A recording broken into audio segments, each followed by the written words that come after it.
Hello mga idol! So nami karon diri sa El Salvador. Nasa Tuburan Spring. So amo ni siyang suroyo. Nakita ra ni sa Facebook din karon anhian na ginamo. So grabe ka tinaw ilang tubig diri mga idol. So nasli mga pebbles nga gibutang sa ilawom. Then kanagi mo yung ka nga suroy ra ta din di ta maligo. Pero wag yun may mahimo ani mga idol. So sa among pagtuyok diri. So tinaw kaayo din napo ni siya nangaligo gid sa unahan gid. So wala pa nituyok mi diri mga idol. So human mo ang diri po di siya pwede nga magdakag food sa sulod pero pwede ra ka makakaon sa gawas kay daghan kay makananan sa gawas then at pa pwede maka-chill-chill sa gawas. So diri siya is developed by government sa El Salvador.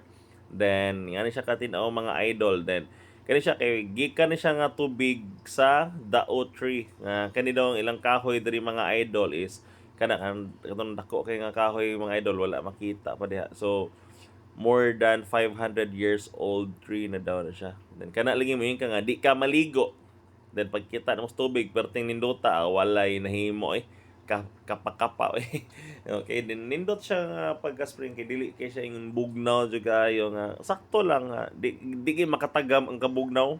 Nadyo kinaliguan sa una bitaw nga inigtugsaw na mo di nakaganahan mo balik kay grabe ka tugnaw. So yung ano siya idol then dool ra po rin siya sa Cagayan de Oro City. So para mga chill ride lang. Then dire is wala po ni mga unplanned nga laag ba. Then nga siya katin-aw mga idol. So padong na may uli kay medyo ano na gabi na. Okay, ani ang palibot. So pwede din siya dire for family. Then brato kay entrance tag 35 lang. Okay, then mo na imo lang i-follow ilang mga guidelines, ilang mga rules and regulation. Okay, kay para to maintain sa kanindot sa lugar, mga idol. Sing ano siya kanai. So, kung gusto mo soroy dire, soroy lang mo dire. Then doon rin siya sa highway rin ni na yung skina 7-Eleven dia. Pasulod ro makita or din yun siya, Tuburan Spring. So, yung ani yang sa ilawom. So, padong nami manguli. So, dire ra ko to mga idol. So, bye-bye!